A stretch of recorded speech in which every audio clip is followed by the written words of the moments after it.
Good evening. It is Friday the 8th of December 2023, and my apologies for being away for quite this long. I've been pretty busy. I've been doing a lot of job hunting.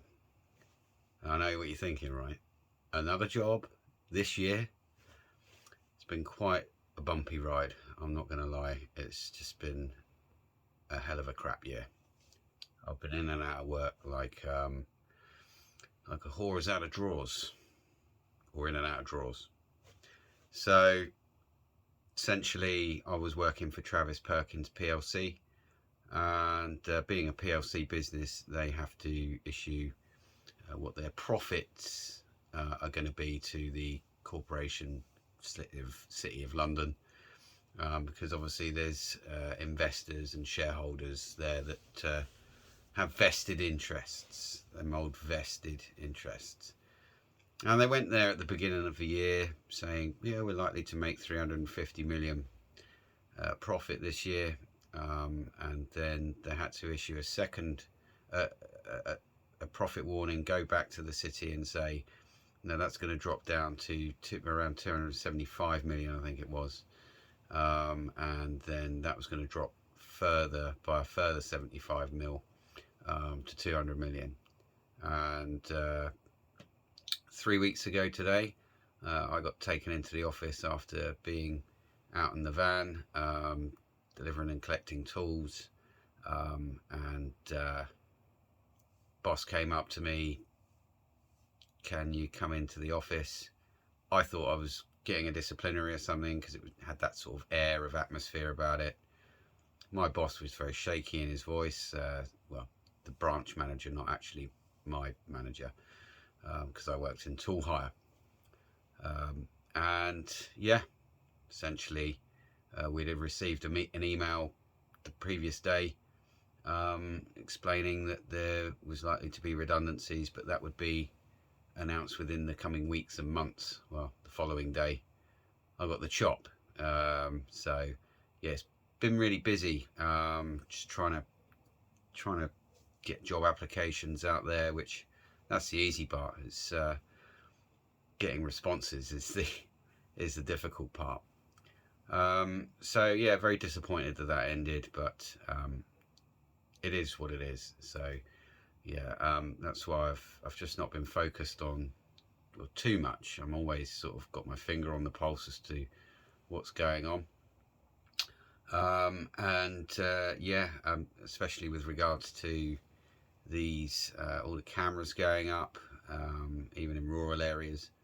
And yeah, if you watched Jeff Buys Cars, he did a brilliant video on what they've got planned for the future, and this digitization of vehicles, and how insurance companies are likely to be driving us out of our vehicles by refusing to insure vehicles that aren't connected to their smart grids. Smart grids that David Icke spoke about for many years. I mean, there's a guy who's made some predictions. So yeah, have a watch of that video. Very interesting. We're just going to basically stop insuring us. These cars are going to come complete with breathalyzers in them. In order to start the vehicle, your insurance will go up in real time. So if you're a bad driver, your insurance is going to go up, which people might say that's a good thing, but I think, you know, if you even blow a negative test, you know, and but you know you've got a little bit of traceability of alcohol left in your system, then that's going to bump your insurance premium up.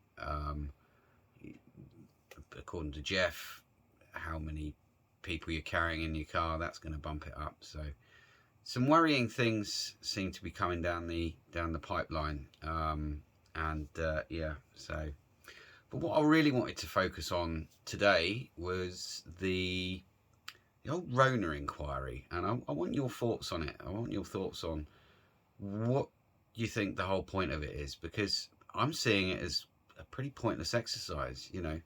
As somebody who didn't take, you know, the needle, the intervention in our health, what I would like to see is, you know, Johnson, Hancock, Whitty, Vallance, you know, all of them going up for a trial for crimes against humanity, because obviously all of us know now, and I think there is a definite growing number of people who are becoming aware of the damage and harm that that's being caused by these needles. So and you know, you got there's a chap, I can't remember his name now, it escapes me. I listened to Sanity for Sweden as well. Chap in New Zealand exposed the data and is now being I think he's been arrested, and he's facing time inside. So they're clearly wanting to keep it under wraps as much as possible, but I think there's so much information out there now with regards to it, and it's been out for quite a long time with regards to the harms and injuries and fatalities that have been caused by it. They're going to struggle unless they just switch the internet off. I think that's probably one of their only options. But then, you know, I know people have short memories, and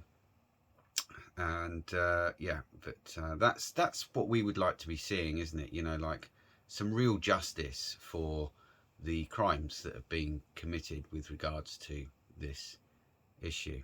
And I don't see this Rona inquiry doing anything of the sort. It's asking all the wrong questions, going on about WhatsApp messages to them, and you know, who's profited and this, that and the other, but not actually talking about the real issue, and that is the great amount of harm that has been done to people. And I've heard from two sources now that the mortality is around 17 million globally, and that's a lot.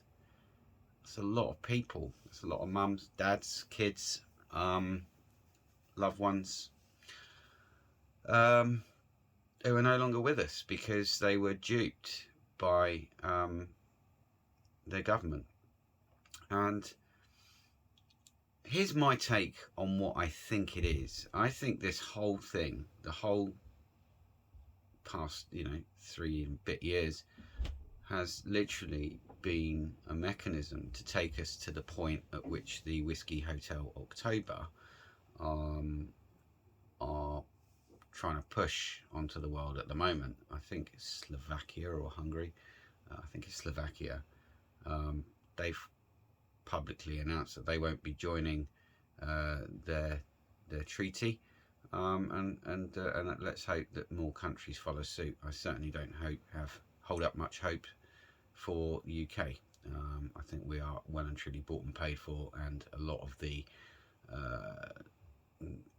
nasty sociopathic individuals live in this country, especially those from banking families. So what do I really think is going on? I think that this is literally a public display to show how atrocious the government operated during those times. And I'm talking about the, you know, from 2020 to during that whole time, you know, 2020 to 2021, shall we say, where we all underwent the treatment that we did, and many people were silenced, and so on and so forth. I think it's there to highlight the fact that, you know, people like Johnson didn't bother locking down allegedly quickly enough for this alleged, you know, lethal problem. I'm going to watch my words here. And I think they're using it to get the public on side with this COOF outbreak treaty. That's what I'm going to call it. So that you know, the public are shown the failures via the mainstream that they all so willingly love and put their faith into, and then when the public sees, you know, what a hash job they made of it, and they have their brains refreshed, or not completely refreshed, but then they'll be more willing to say, yeah, let's sign up to an unelected body such as the Whiskey Hotel October to dictate what would happen in the, I mean, it should be at least 100 years, but in the what should be an unlikely chance of it happening again. And you know, I think that that's what it is. It's literally it's a PR operation to stem any resistance from the public. So the public are like, you know, well, they can't do the job, so you know, we need these experts, which sadly are massively influenced by the companies that that profited the most, being the pharma industry. So yeah, that's my thought on it. That's what I think, and I'd like to know what you think. So leave a comment down in the box below. Give us a like and a subscribe if you can, and you know, yeah, enjoy your weekend, and blessings. See you in the next one.